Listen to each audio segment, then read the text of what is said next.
folks, for having us here today. I'm Jeff Cassidy, born and raised in Sullivan County.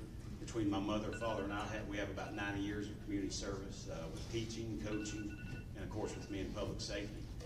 Started at Sullivan County Sheriff's in 1997 in the jail. Worked corrections up to about a year and a half until I was sent to the police academy where I work at now. Went to the police academy, went on patrol right after that, where I was awarded Officer of the Year Award 3 times and also received the Medal of Valor. After that, I was promoted through the ranks of sergeant, lieutenant, and captain, supervised patrol, evidence, dispatch, and IT. I was a SWAT team member, leader, received the Medal of Valor, went to the FBI National Academy in Quantico, obtained my bachelor's degree in criminal justice through Bethel University. Now I'm attending University of Memphis for my master's degree in criminal justice. Like our opponents here today, we have different visions, goals. I've got an obsession with current trends in law enforcement. We've got to stay up to date. A lot of things are taking over this community with drugs. We need more school resource officers in schools protecting our children. I want to be proactive in all of that. During my tenure at the Sheriff's Office, I implemented a lot of things: dignitary protection, master patrolman.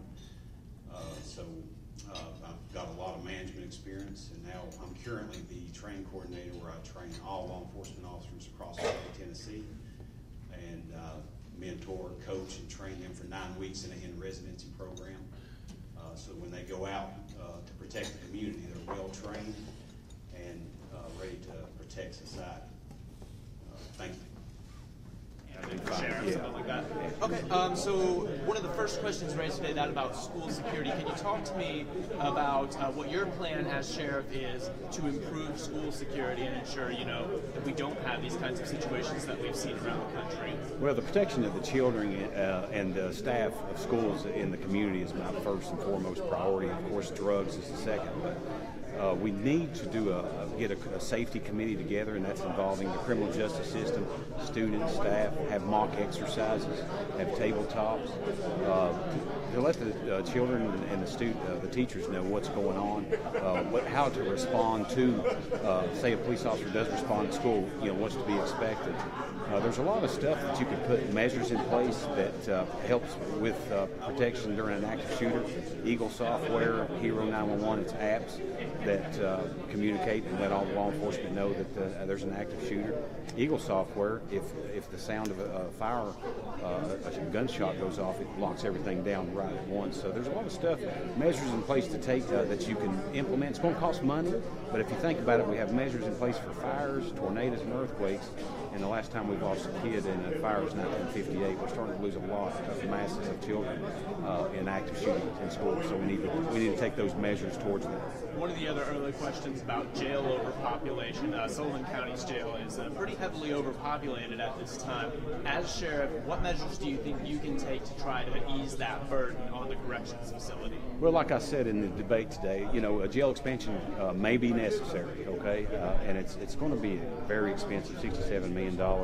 And once that jail is built, it's just like the last jail we just expanded on. It's going to be full. So we've got to come up with different measures that's proven, model at big agencies like Dyer and Davidson, Shelby County. I know they've got a community corrections grant right now that's providing community corrections assistance, getting these offenders, low-risk offenders, of course, back in society where they contribute. They get mental health counseling. They get drug addiction counseling. It also gets tax credit for employers to employ these people and give them jobs so they can be tax-paying citizens and also go back to their families. That way grandparents aren't raising their kids. But during that process of community corrections, they also help with career development, interview process, getting these guys how to interview for jobs and how to write resumes as well. You also got ankle monitoring. With the consolidation of this school, you also got a possibility of some schools closing that you could transform into a low security jail, like a DUI offender or a weekender. So there's a lot of avenues we can take without just saying, hey, we've got to spend $67 million on the jail. One thing I believe you mentioned was that there are some liabilities that would come with legislation that's currently in the Tennessee legislature about arming teachers. Can you talk to me about what you believe is appropriate as far as, arming teachers versus putting officers in schools? Yeah, arming teachers, that's a debate every time a school shooting comes up, and at our community college we have it armed as well. If a teacher wants to take on the liability responsibility and is willing and able to do that, it's going to be a small percentage of teachers probably to do that. Most teachers get hired on to teach, mentor, and train and instruct their kids. They don't necessarily get hired on to think that they have to shoot somebody or use deadly force in a high critical stress incident. Also, it puts the teachers at risk if they're standing there with a gun. An officer arrives on scene, all he knows is a man with a gun. That teacher could be an innocent casualty just thinking that he's the active shooter that's going on in the process. But if these teachers are willing and able, I think they need to be highly trained, highly skilled, use of force. They've got to go over use of force. Probably hired on as a reserve, because I don't know what liabilities fall under that. Would the schools protect him liability-wise?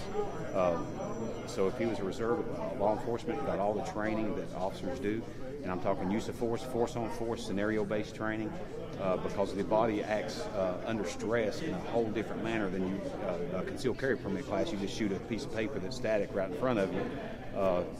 You're not shooting at something, somebody's shooting back at you. So blood pressure goes up, auditory exclusion, tunnel vision. You don't know how your body's going to react under stress. Children running everywhere. It's a critical, bad environment to be in, and you don't want any innocent casualties because somebody just wasn't trained.